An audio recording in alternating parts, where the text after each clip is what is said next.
Hello and welcome back to LTC Heroes Live. I am at HIMSS 22. Have been walking the floor in Orlando, Florida for the last 4 days. I got here on Sunday. Today I am honored to be sitting with Taylor Davis. He's the president of KLAS Research. Anybody and everyone in B2B SaaS and healthcare knows who KLAS is, so it's an honor to be here. Taylor, I'm excited to be here. Tell me what has you most excited about being here at HIMSS. It sounds cliche, but we build relationships with so many people in healthcare provider organizations, in vendor technology organizations. We see these folks on Teams, on virtual Zoom, and just to be back with everybody is so cathartic and so good for our souls. So I have to admit, there's this emotional moment when the KLAS team, and we bring about 50 people to this conference. There was this emotional moment where the KLAS team walked in and we weren't sure if there was going to be masks or not. And we're not anti-maskers. We're very respectful in terms of where that is, but just, oh my gosh, we're here. We're with people. There's not barriers between our faces and being able to see each other. So seeing good friends and being able to give them a hug, it's cliche. So many people are saying it, but it's been amazing what an emotional sort of release it's been the last few days to be able to be with our friends here. So many good friends. I agree. There's been a lot of emotions for a bunch of tech nerds. Exactly. Taylor, you have been speaking to hundreds of people already, if not 500 people on your team in the last 4 days. I'm interested what lessons you've picked up already in the first 3 months of this year. I went to your award ceremony on Monday, and it was exciting to see who was repeat award winners, who was new award winners. What are you hearing from the floor that we should be paying attention to from your customers? You know, it is really an exciting time to be in healthcare technology and to be able to see where things are going. I've been coming to HIMSS now for 15 years, and we've learned a lot as an industry over the last 15 years. So you look at how much we've learned, the experiences that we've watched. You just have a lot more experienced leaders who've now, when I was coming in 2007, 2008, you had a lot of folks who were buying their first EHR, who were buying their first, number of different systems. And now you have a lot of experienced healthcare leaders who know what they're looking for. And on the vendor side, you have a lot of experienced leaders who know how to do this a lot better. It was a thrill for us at our award ceremony to give awards out. Neither are in the long-term care space, but to give awards out to a couple firms, Infor and Greenway, as it just was thrilling for us during 2021 to see them really improve in the way that they deliver to their customers. And so this is such a fun place. There's more capital coming into healthcare technology than almost any other market. And there's so much change going on. There's a lot of really bright people who care a lot about healthcare, who are making it better. And I personally wake up every morning and think I have the best job in the world to be able to be on the front lines and see healthcare evolving and growing, and then try to play the small role that we play in helping it get better, hopefully. I'm going to transition into a personal question before we go back to work. Absolutely. Which is lessons for you. You've been at KLAS for a long time, but newish in the president role. Yeah. What's been the learning curve for you? What lessons have you picked up along the way? That is so much fun. I've always been somebody who doesn't really respect a lot of boundaries, and people will tell you that at KLAS. So as I say that, our team would chuckle, and a little bit ADD in the idea of how I bounce around, and I'm probably more an idea guy than a great executor is where I am. So bouncing around and talking to teams and saying, hey, how can we build this and how can we make this better? And but I do love digging in. Had a chance to help build our consulting group and build the Arch Collaborative, which is another effort that we've done. And it's a different role to now say, you know what, I really shouldn't go do some of those type of things where I dig in. I should help our new team members have that fun. And it's a change in terms of being the person who really is supporting the heroes instead of trying to go out and be the hero yourself anymore. And we have a wonderful team. I love our team so much. And it's funny. I was laughing last night. We all went out to dinner and we couldn't stop talking about what we do. I mean, yes, we have some personal conversations, but we feel so deeply about what we're trying to do, the transparency we're trying to bring to the market, and it is such a pleasure to support such a team that cares so much about these things. With all the awards, a bunch of research have been done. You had to compile a bunch of research, a lot of surveys. Oh yeah. What are you hearing in terms of trends with long-term care? Are the numbers going up? Are providers getting better? Are we catching up with acute in the areas that clients need us? You know, there long-term care is an interesting market. As you know, there's a real money differential between that and some of the acute care markets, right? At the same time, uh, anybody who goes, you're just so grateful. My grandmother is in a long-term care facility, and I am so grateful for the good people every time that I go there. And I mean, we all want long-term care just to be excellent and awesome. Um, you know and see this on the long-term care SNF side.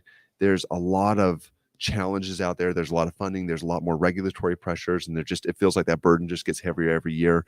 You see some consolidation in organizations who say, "Hey, we can't run this by ourselves anymore," and as challenging as that is to see, it doesn't look like there's any end in sight as far as that goes. So on the customer side, we expect to continue to see some challenges. And when we talk about the technology that supports these great hero organizations, especially through COVID, right? There's some great options out there. Currently, highest customer satisfaction that we watch is Point Click Care, and they do a great job for their customers overall. And there's areas where they can improve. We're focusing on a transitions of care integration report this next year. They do some great work. Matrix Care has a good solution. Then there's some other players in the market who are either maturing or really struggling. I'd call out NetSmart right now as a player. As we talk to NetSmart customers, there's a real difference between their customers and a Point Click Care or Matrix Care. And so there's a real wide, I say, gambit of options and outcomes that we're seeing. And it's our job to call out and just be candid and talk about, hey, we've talked to hundreds of customers, and here's what we're seeing in terms of the differences there. And there's a gambit of different solutions out there that have very different outcomes in terms of the experiences that the organizations utilizing those tools are experiencing. And whenever you have a situation like that, you just expect you have a dynamic market. Things are going to keep changing, and we're excited to keep measuring and hopefully helping all players improve, and those players who are not improving fast enough, helping them exit quickly so that other players, other technology providers can give to this market what it really deserves. That's a good segue into my next question, which is related to your goals. And I'll preface it by saying, as you and I were walking up here to the press room, I asked you what your convention goals are. I'm interested in what's KLAS's goals look like and your executive team for 2022. What are you guys going for? We really want to make healthcare the safest place for technology, both for investment, for adoption, for selecting solutions. We want to make healthcare an extremely safe place, which is ironic because you could argue that healthcare is the most dangerous technology place. and you can see that in a number of places. I'll give a few examples. You see some big firms out there, kitchen table firms that everybody knows their logos, who get into healthcare, then get out, get into healthcare, get out, because it's so complicated and so tricky. We all know the risks that are involved in healthcare, and they are dramatic and scary. And so we're looking at all areas of healthcare technology adoption, and we want to continue to turn up the heat when it comes to the measurements. And we are unapologetic in terms of saying, hey, if you are not delivering for your customers, if you're not keeping your promises, which is where we started 25 years ago. Our founder, Kent Gale, was a former healthcare sales executive. And he said, somebody in this market needs to tell who keeps their promises and who doesn't. Somebody needs to name names and say who doesn't. So we're going to keep turning up the heat on those firms that are not keeping their promises. And we're going to keep trying to help every firm keep their promises. And that's always the best option, is to help firms just deliver better. But we have new efforts around helping organizations implement better. So we're doing measurements for provider organizations around some of their big implementations in ERP and some of those spaces. And we're actually moving into helping measure, and not all of this is in long-term care, but help provider organizations measure the relationships that they have with their payers. And there's a lot of technology and there's a lot of relationship there. So anyway, Where I'm gonna. I think you know where I'm gonna go. I want you being a president of an organization that requires that you have candid conversations around absolutely. people who are bad actors. I don't want to ask you to name names. How do those conversations go? Was it hard for you to learn how to do that the first time? Have you gotten better, or is it awkward every single time? I think I might be. You have to respect every organization and every person that you work with, right? And there's no organization that's all bad or all good.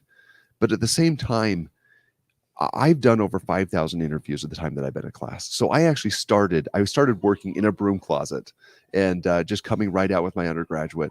And I was hooked. The idea of getting on the phone, being essentially an investigative reporter, talking to dozens of customers, and then going and talking to the company about how well they're delivering to their customers.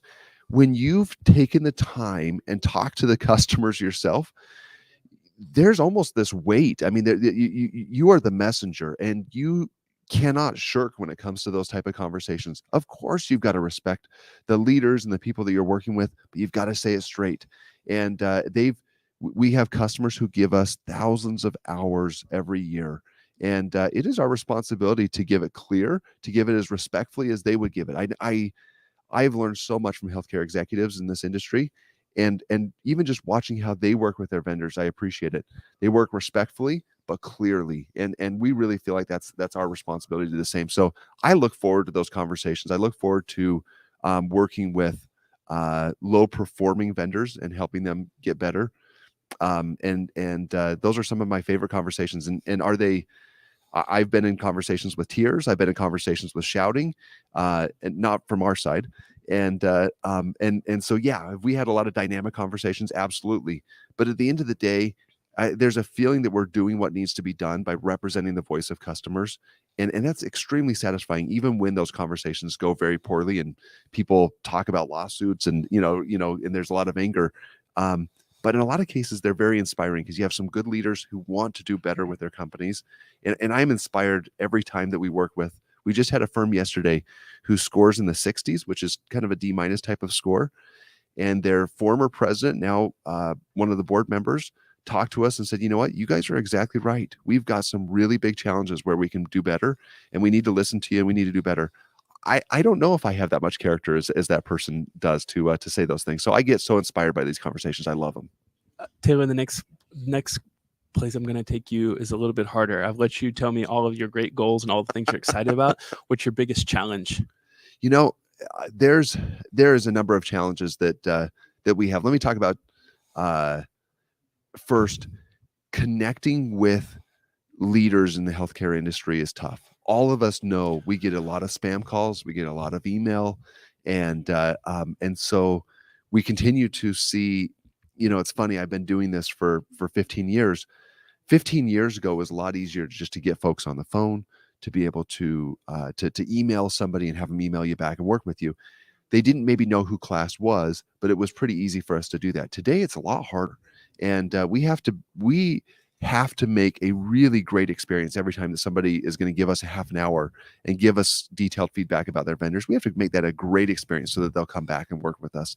And so that's one of our ongoing challenges is if you're kind enough to talk to me for 30 minutes and talk about your vendors, I need to give back to you with some great value. It is always a challenge for our team to make sure that we are pushing the boundaries in terms of our expertise, that we're learning as much as we can. And that's a big challenge. And then some of our favorite challenges are moving into new areas, and growing, some of the new initiatives that we're doing. Of course, like any business, we have our warts. We have areas where we could, some of our technical infrastructure could be better, and we're always working on helping our team and our culture get better. And but those are kind of typical challenges that you see with any business, right? as I'm going to move into the rapid fire, try to get to know Please. you as a person. But first, I want to ask if there have been any particular quotes that you've heard from friends, colleagues, peers, clients here at HIMSS that you're going to take back and be like, wow, that's insightful. This is something I want to share with the team, or this is something we need to execute on, or I need to read this book, or I need to understand this issue better. I will. And I haven't met with everybody, so I won't say a name because that wouldn't be fair. But I will say, I did meet with one of the long-term care, specific to long-term care. Met with one of the long-term care vendors, and they gave. And I have a master's in statistics, and so I love data. I will say I was incredibly inspired as I saw the way that they were bringing AI into their solution and some of the opportunities. That continues to be a real focus of a lot of the conversations that we have. And I had a great meeting this morning with another firm, bringing in analytics and AI, and not just doing that because they're sexy terms, but really doing it with a focus on creating change and on practicing medicine. The way that we practice medicine in the 21st century should be very different than how we practice medicine in the 20th century. We should look back. It should be similar to penicillin. We look back and we say, oh my gosh, we did things totally different when that came along. We are still not there, but the culture change around first creating those solutions and then creating the change management. Today, there's been a lot of talk here at HIMSS. There are some great sessions about how sepsis models have been largely a failure in a lot of organizations. Nurses and physicians, they don't know what to do with some of these models.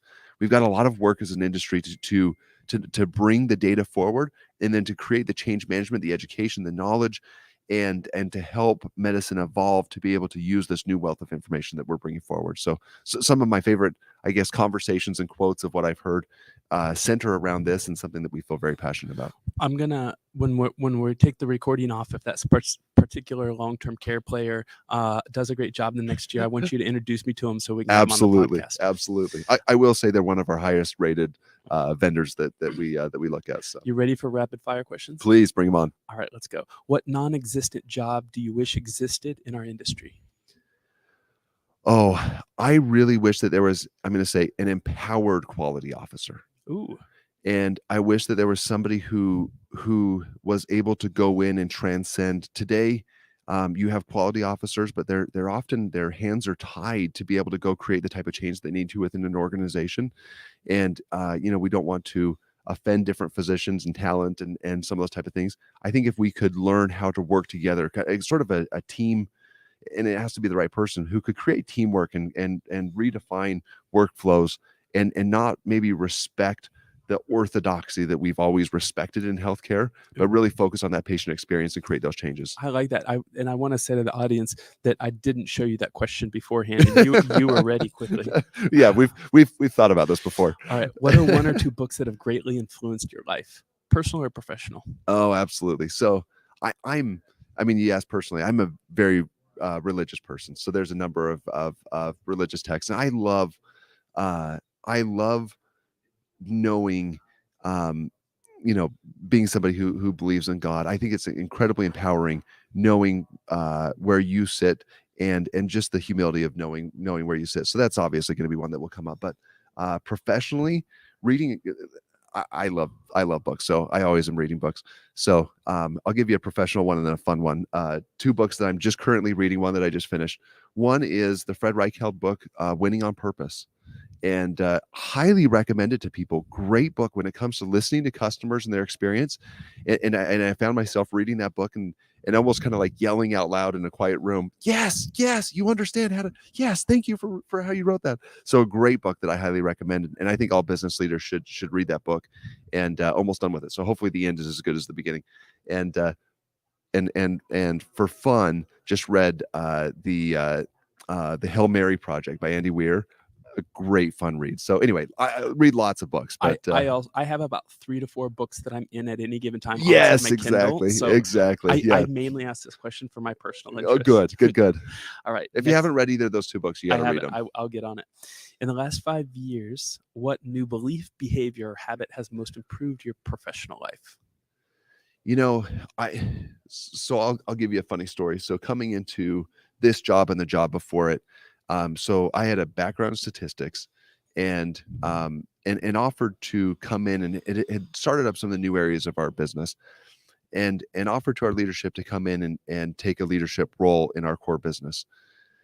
One of the best experiences of my life was when I offered that, and I had a number of people within the organization who went to our CEO and said, this uh, Taylor's got problems, and we can't give him a leadership role like this. He's gonna cause big problems for the organization. And our CEO, wise good man Adam Gale, said, you need to meet with these people. You need to listen to them. So I had, I don't know, about a half dozen meetings with people who expressed real challenges, and we really do believe in having candid, good conversations as an organization. Express real challenges, and to just to take their feedback. Hey Taylor, sometimes you don't listen as well as you need to, and I can tell that you're formulating an answer before I'm even done with what I'm saying. Hey Taylor, sometimes you have ideas, but you're not as respectful as you need to be in the way that you work through things. That experience, to get that feedback and then to try to be a better leader. I'm a fairly young leader, and there's a lot of things. All of us have a lot of things, and so I do look back on myself of 5 years ago, and I think, man, I had a lot to learn, and I hope in 5 years, I feel like I keep learning the way that I've learned over the last 5 years. But it's been such a blessing. It's been so good. I want to pause on that. We're going to wait on the next rapid fire question because I like your answer a lot. It sounds like what you said is you learned the habit of listening a lot better. Is that fair? I think that is fair. Okay. Well, I want to go back to when you determined that was the criticism or room for improvement. How did you handle it? Did you go home and sulk? Were you quiet for 5 days? Did you run it by your partner? Did you pray? How did you decide to tackle that? Because it sounds like it's an area of your personality and leadership that you're proud of now. Yeah, I don't know if it's a strength yet, but it's something that you try to, and all of us have. I'm Taylor Davis, and I've got some strengths and some weaknesses, and some of those you can temper, and some of those you're just going to carry to the grave, right? How did you handle that one? But you really want to. I think one of our core values is passion, and I really, as we talk as a team, I try to encourage our team and say, look, passion doesn't mean that you go do heroics in terms of what you're doing. Passion means that you care more about the mission of what's going on, and you're willing to change as a person. You're willing to put your ego aside and do what needs to be done to get done what needs to be done. I hope, and I think that there's a piece where I really deeply care about what KLAS is trying to do. I care about our mission. I care about being the investigative reporters and telling the truth that we are. And I care about where we're trying to go as a company and what we're trying to support in healthcare. So there's this moment where you've done a lot of things, and professionally you've built so much into your life, and you think, I'm actually getting in the way of what I care about so much. And then you have to kind of pause and you talk to people and you start realizing, yeah, I think I'm partly the problem here.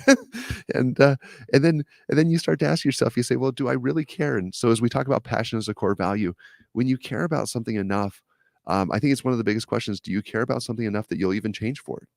And I think if the answer is yes to that, then you do have a lot of passion about the thing that you're working on. So hopefully that's a lot of what drives it. Ready for the next one? Please. Name the person who inspires you the most. Oh, my wife, without a doubt. I married somebody who's absolutely amazing.